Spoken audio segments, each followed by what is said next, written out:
Hello friends. I have grown and changed so much in just the last few days that I'm really not quite sure to even how to start this video or where to start. When I left you last, I had met the Butterfly Maiden, or who I presume to be the Butterfly Maiden, the energies of transformation. And a little bit of background on her, if you're not sure. Native Americans, especially the Hopi people, they believed in a deity that was standing for transformation. She would begin as clouds, and then to rain, and then to corn, and then to flowers, and then to earth, and then back around again. And she was looked upon, normally in August, she was celebrated for the feast at the end of the growing season, the harvest, because corn was so important to the people. And so were the flowers for pollination, and so was the enrichment of the earth, and so was rain. These were all important too. And fertility was very important. They wanted someone, when they grow old, to help them and to carry on their legacies and so forth, and bring them grandchildren and whatnot.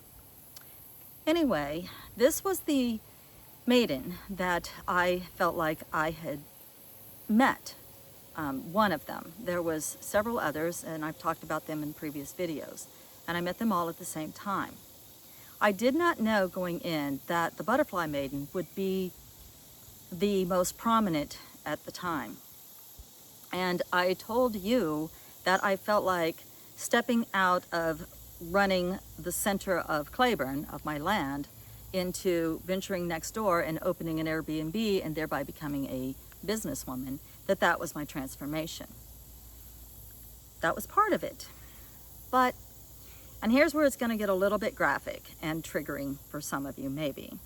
I'm not quite sure what happened, but I had, it was an emotional change, a shift, something that came about, and I wasn't physically ill, but it affected me so. And it basically it was earth-shattering, and it basically sent me to my little bedroom bungalow for 3 days. And without overly shocking you with this, but this is how I felt. I felt like Goddess slammed my door, picked me up by my feet, upside down, slapped me many times, threw me across the room, and left me there shattered and saying, "Why?" She said, "I want you to think about some things. What would happen if you lost this land? Where would you be? Where would you go? What would you do?" And I'm sitting there in the corner of my room crying and thinking, okay, I can think about that. And so she shuts the door and leaves.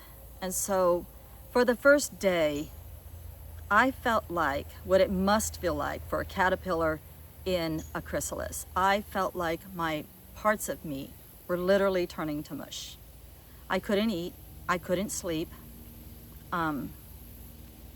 I felt nauseous. I even threw up a few times. Water, because I did make myself drink water. And I thought about what would happen to me, in all sincerity, if I were to lose this place. Where would I go and what would I do? And it was bleak. It was bleak, to say the least. And I can only say that because I've kind of been there before. I've been knocked down, had the rug pulled out from under me before, and it was not easy. It was not an easy experience. I got through it, but that was what, 12, 15 years ago. I was a little bit younger. At my age now, first of all, my animals would all be displaced. I'd probably end up living in my husband's medical man cave on a gravel parking lot somewhere or in a trailer park somewhere, and I've been there.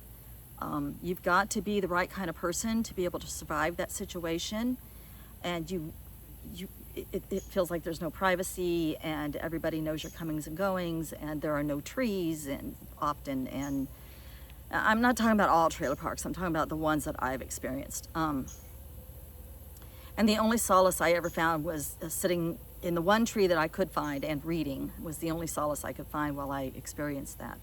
And I would do anything to not go back. I don't want to go back. And I say that because, in all sincerity, I can't let go of what I have now. What I have now. I have to hang on to. And so Goddess was telling me, think very clearly about your future. Make no mistake, the rug can always be pulled out from under you again.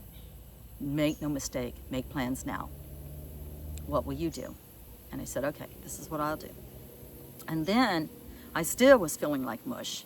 And she said, now, I want you to think about, now that you're here, be grateful. And I said, but I am grateful. I have 17 acres of beautiful woodland in Missouri. I'm very grateful. And she said, no, be more grateful than that. And I thought, how? What am I supposed to do? Please just tell me and I'll do it. And she said, what would you do to change the world? From here, from right now, what would you do to change the world?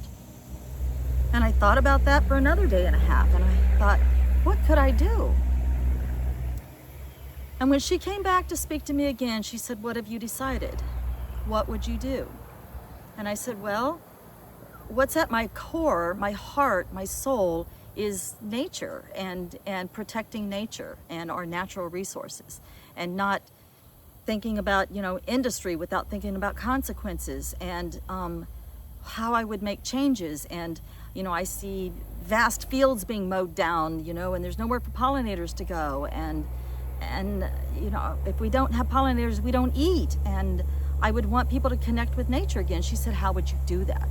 And I said, through children, future generation, I would maybe get them inspired about nature and pollinators and insects like that. And she said, what would you do for adults? And I had to think about that. And I said, well, I believe I would have adults connect with the heartbeat of the earth like I do. She said, through what? I said, fire and drumming. Goddess said, okay, I think I can let you out of the room now. And so on the third day, I did finally emerge, and I was on very shaky legs, and I felt weak, and I still couldn't think straight, and I was very hungry because I had basically fasted through those 3 days. And I said, I feel different to Goddess. The next time I talked to her, I said, I feel different. And she said, now you need a title. What title would you give yourself? Mistress of the Garden. She thought that sounded appropriate. A tree truck. Ooh, I can smell diesel from here sometimes because I'm so sensitive. Mistress of the Garden. Sia, Mistress of the Garden. That sounds fine. What are you going to do? And I said, the first thing I'm going to do is close my Airbnb before it even gets off the ground, because I'm going to make drastic changes. And she asked me why, and I said, because as I move into full retirement, I have to have an income.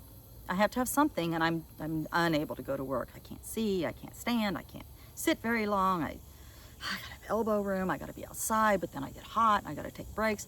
I don't know what in the world I can do. I can't even cashier anymore. I just can't see that well. And I decided that the Airbnb is my retirement. That is my retirement, and I need to take it very seriously. And at the same time, it needs to be remarkable. It needs to have 5-star reviews. How would I get a 5-star review? I'm just a campsite. What would I do? I don't have hot tubs. I don't have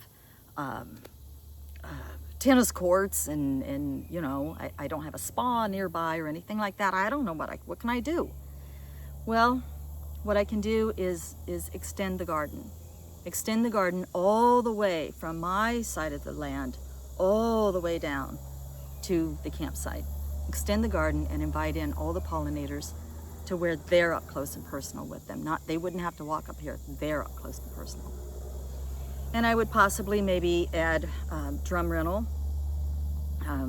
for people that just want to drum. They'd have to put up a deposit because those drums are not cheap.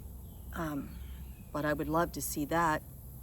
And finish the walking trail and leave books in the room about connecting with trees and nature, and finding the tree spirits, and really, really connecting with nature and with the earth. And I decided to not open this season. I'm not even going to open this season. And I wouldn't call it panic. I wouldn't call it, non-confidence. I would call it Goddess telling me, here I am. This is me, and this is going to be the new you, and this is who you're going to transform into. And because the experience was so strong and so life altering for me, I cannot ignore that. I can't ignore that. And so that's what I'm doing, is I'm closing down. Well, I have already closed down the Airbnb, the one reservation that I had. I sincerely apologize. I can't make anybody understand except for you how earth-changing this was for me. Any of you who have ever really met that energy head on like that, you just know, you were blown over, you were like ran over like with a Mack truck. You were hit so hard that your knees literally feel weak, and you can't go back after that. You cannot go back. So not only do I know like who I am now and what I am supposed to be doing, I know that Goddess, at least for now, this transformative Goddess is in my life as an unmistakable driving energy in my life to make real changes and to leave my mark. So that's what I'm going to be doing. And only then will I be able to meet Abundantia. I thought I had met her, but I didn't. I had a teasing of her. So I know that I will keep working until they deem me fit to meet her. And Cordelia, of course, tells me to go outside and touch grass, because that's her telling me, do all your research, be able to answer all your questions, be able to bring up the study of nature organically in conversation and not make it feel forced upon people, to be very subtle about your educational pursuits towards children and families.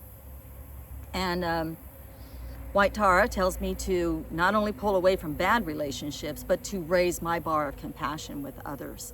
So that was my lesson with her. And so far, I feel like I'm doing very well with that. I've had other people come up in my life that are just, wow. And I have stopped and taken a breath and stepped back and raised my bar of compassion and quelled anything and everything that has come up. I've quelled it immediately, smoothed it over. And then I'm rewarded with other relationships that are coming into my life that just seem to be coming out of nowhere. And they're extremely kind and been saying they've been wanting to meet me for the longest time. And that garden out there gives them an excuse to stop. It's like it draws folks in that live around here like a magnet. And the energy that it puts off and oozes out into the street draws them in. And that's what I'm hoping for the Airbnb over here, is that that energy of that nature draws people in. It really draws them in, and that they will leave really good reviews. And then who else was there? White Tara and Abundantia. Oh, and releasing my inner goddess, Aphrodite. Releasing my inner goddess, that's why I took on a title, Sia, Mistress of the Gardens. I would like to hear any of you who have taken on a title. Remember, it doesn't matter what your passions are. It doesn't matter if you're a master of something or you're mistress of something. Whatever that is at your very core, that you know is your life's calling, that you're meant to learn about and to spread on to others, whatever that is, whatever that passion is, that's what you're the master or the mistress of. So mine just happens to be gardening and connection with nature.